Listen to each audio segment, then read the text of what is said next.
Bienvenidos a la clase de promoción y prevención en salud ocupacional. Les habla la profesora Joama Caraballo Arias y hoy vamos a abordar los siguientes puntos: importancia de la prevención, contexto mundial y nacional, definiremos prevención desde el punto de vista de la salud ocupacional, los niveles de prevención de Lebel y Clark, niveles primario, secundario y terciario, definiremos la promoción de la salud, cuáles son las diferencias y su impacto. Ustedes seguramente han escuchado este refrán una y otra vez, que más vale prevenir que lamentar. Y ciertamente es así. ¿Pero por qué? ¿Por qué en salud ocupacional y cuál es el panorama a nivel mundial? Cada año mueren más de 2.3 millones de trabajadores productos de enfermedades y accidentes de trabajo, según las últimas cifras publicadas de la Organización Internacional del Trabajo en el 2015. Eso se traduce a 6.400 trabajadores que mueren producto de accidentes y enfermedades por el trabajo. Lo que significa que en esta media hora en la que estamos hablando de prevención, van a morir alrededor de 100 personas, en una hora 260 aproximadamente. En Venezuela, en proyecciones en el 2006, la tasa de mortalidad por accidentes de trabajo fue de 15,6 por cada 100.000 habitantes. Y dentro de las principales enfermedades ocupacionales en Venezuela, según los últimos datos de la Dirección de Epidemiología Regional del INSS en el 2006, se encuentra en primer lugar los trastornos musculoesqueléticos con un 76,5%, seguida de factores psicosociales, enfermedades respiratorias, patología de la voz y en quinto lugar, afecciones auditivas por ruido. Hace poco, en agosto del 2016, se publicó la norma técnica de los servicios de seguridad y salud en el trabajo y ustedes pueden ver en pantalla el concepto de prevención. Básicamente, la prevención busca disminuir o atenuar los riesgos derivados de la actividad laboral con el objetivo final de prevenir enfermedades y accidentes de trabajo. Según Lebel y Clark, los niveles de prevención se dividen en un periodo prepatogénico, es decir, antes de la aparición de la enfermedad, y en un periodo patogénico. Una vez que existe la interacción del huésped ambiente y el agente agresor, podría ser un agente químico, físico, biológico. Si estamos hablando de un agente biológico, podría ser virus, bacterias, hongos, protozoarios. Cuando existe la interacción entre estos agentes, se puede generar una reacción en el huésped que conllevaría a alteraciones tisulares. Pero antes de que aparezcan signos y síntomas francos de una enfermedad, la persona ni siquiera podría saber que algo ocurre en su cuerpo. Cuando progresan estos signos y síntomas, se llega a la enfermedad que, si no se cura o se interviene a tiempo, podría generar una incapacidad. Y ya ustedes conocen los grados de discapacidad según nuestra legislación, que podría ser una discapacidad total o parcial y temporal o permanente, que de no rehabilitarse podría llevar a un estado crónico y finalmente, en el peor escenario, la muerte. En los niveles de prevención de salud tenemos el primario, secundario y terciario, y en el nivel primario es cuando se actúa en el periodo prepatogénico. En esta primera etapa aún no hay las condiciones para que el agente del riesgo actúe sobre el trabajador. Y es súper importante. Este sería el primer nivel de atención donde nosotros deberemos enfocar toda nuestra energía para evitar que un trabajador contraiga una enfermedad o que sea víctima de un accidente de trabajo. En este nivel, la promoción de la salud se enfoca en la educación, nutrición, vivienda y buscar condiciones aptas, seguras y saludables en el trabajo. La Ley Orgánica de Prevención, Condiciones y Medio Ambiente de Trabajo, LOPSIMAT, que fue reformada en el 2005, es una ley preventiva, pero también que promueve la seguridad y la salud en el trabajo. En el segundo nivel de prevención o el nivel de prevención secundario se realiza ya en el periodo de patogénesis, ya el trabajador está enfermo Y nosotros lo que buscamos aquí es limitar el daño.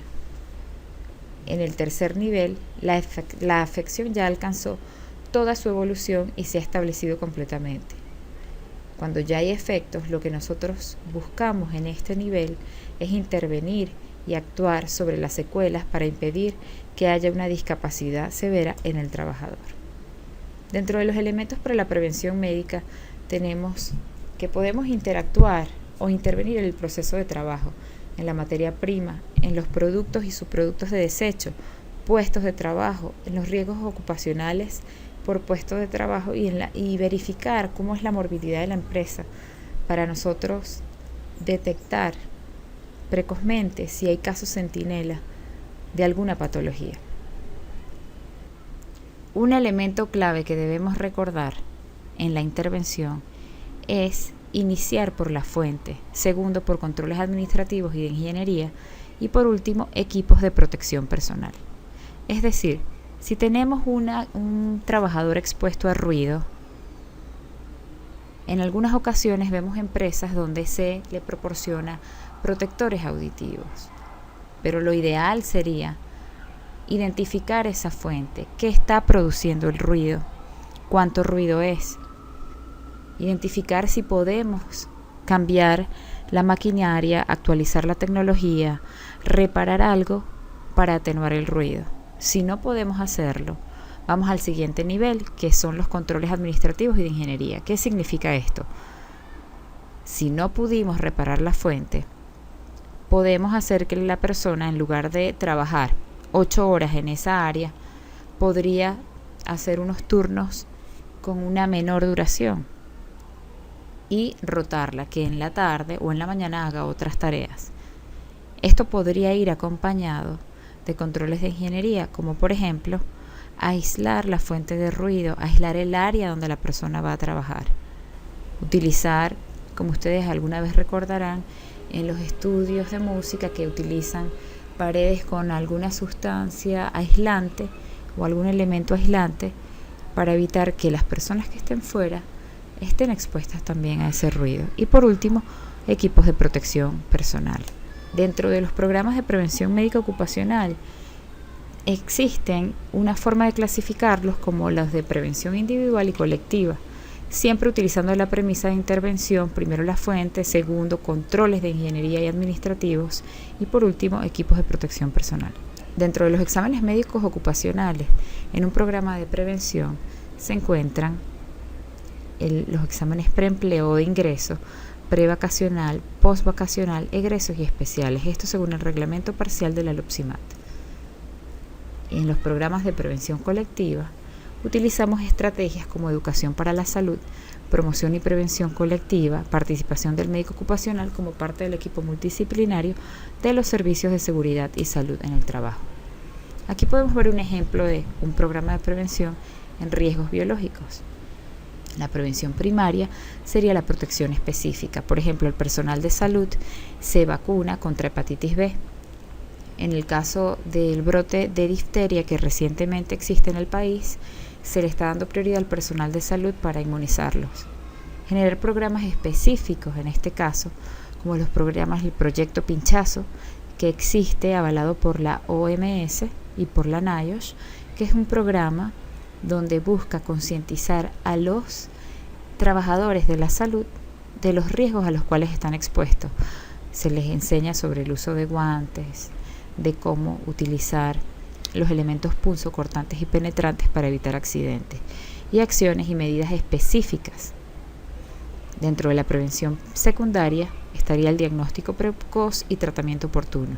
Si hay algún médico, enfermera que se pincha producto de su ejercicio laboral, debemos atacarlo a tiempo, que la persona acuda al departamento de epidemiología, que llene los datos y que se someta de inmediato en caso de que se sospeche una posible infección o contagio a los tratamientos antirretrovirales, por ejemplo, para limitar el daño. Y en la prevención terciaria, en el peor escenario de que un trabajador de la salud, enfermera, camarera, médico, se haya pinchado y se haya contagiado con VIH o hepatitis B, por ejemplo, iniciar un proceso de rehabilitación, que en el caso de estas enfermedades no solamente es la rehabilitación física, sino el apoyo psicológico y el apoyo psicosocial a él y a su entorno para manejar esta enfermedad ocupacional. Dentro de los exámenes médicos ocupacionales, según el artículo 27 del Reglamento Parcial de la LOPSIMAT, se considerarán los que ya mencionamos anteriormente. Ahora bien, cuando hablamos de promoción de la salud, hay un concepto que está definido en la norma técnica de los servicios de seguridad y salud en el trabajo, que recientemente salió publicado en Gaceta Oficial, que ustedes pueden ver en pantalla.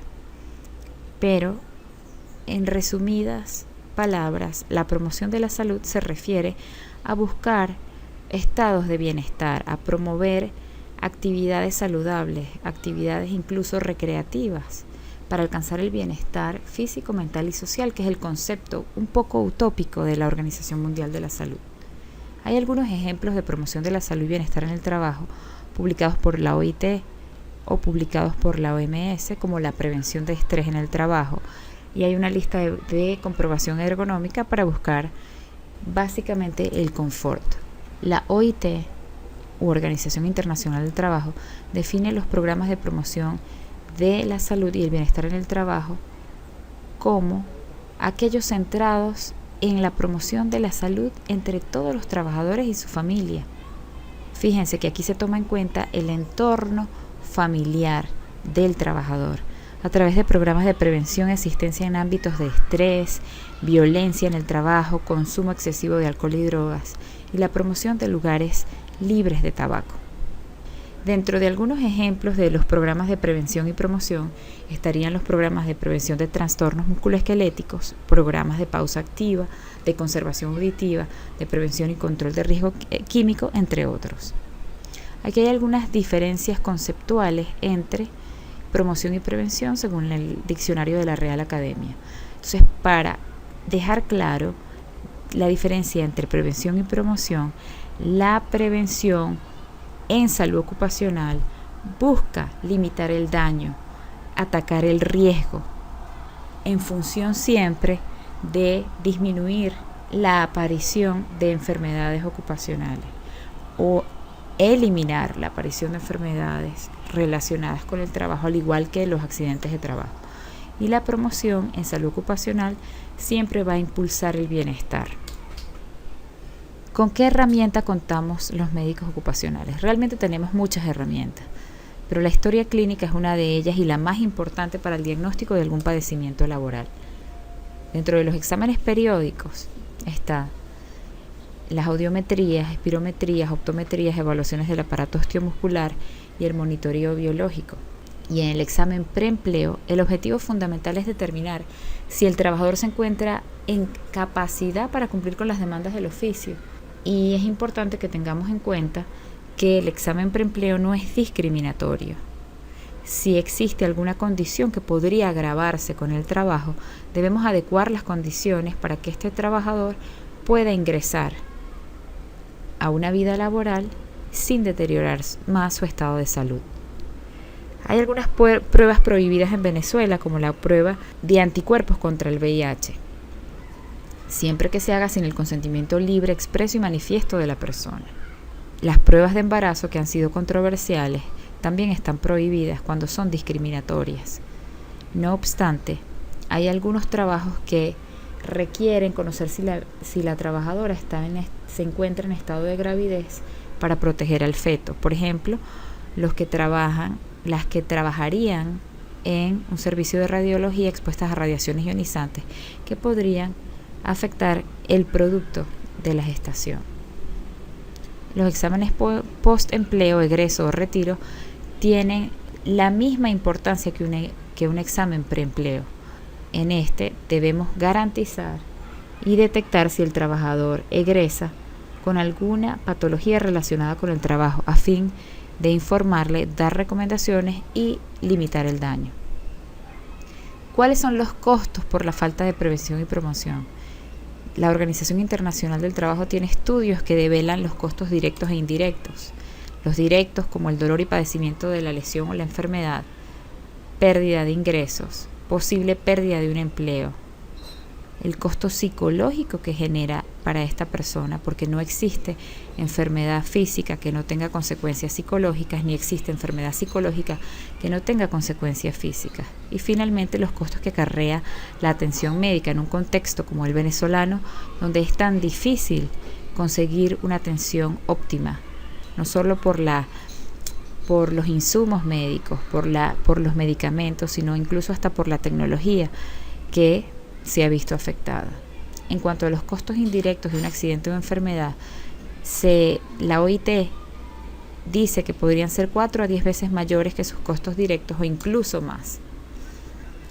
Para concluir este tema, es importantísimo que conozcamos que por cada dólar invertido en seguridad y salud ocupacional, el retorno de inversión es de 120%. Es decir, por cada dólar invertido se obtiene un beneficio de 1,20 centavos de dólar.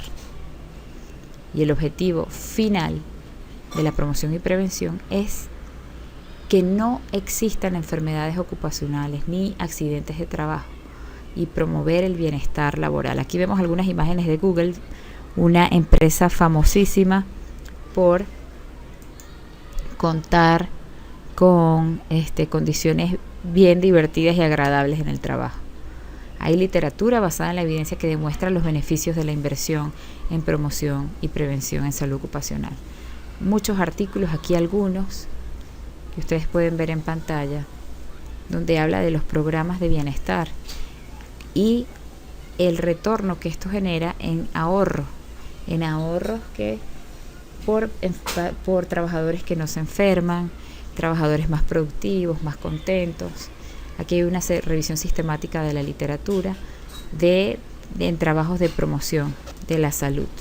Y lo más importante es saber que hay riesgos presentes en todos los trabajos. Identificar y caracterizar los riesgos a los cuales los trabajadores están expuestos. Establecer escenarios sospechosos para poder intervenir. Y debemos siempre intervenir. Nuestra meta fundamental y final es generar buena salud. Antes se hablaba de que tenemos que evitar la enfermedad para no morir, pero ahora nuestro objetivo es promover la buena salud, que no solo es la salud física, sino también la espiritual, la social, mental, financiera y emocional, para tener una vida con propósito y buena salud y estar llenos de energía, que es, en su contexto, lo que llamamos bienestar. Muchas gracias.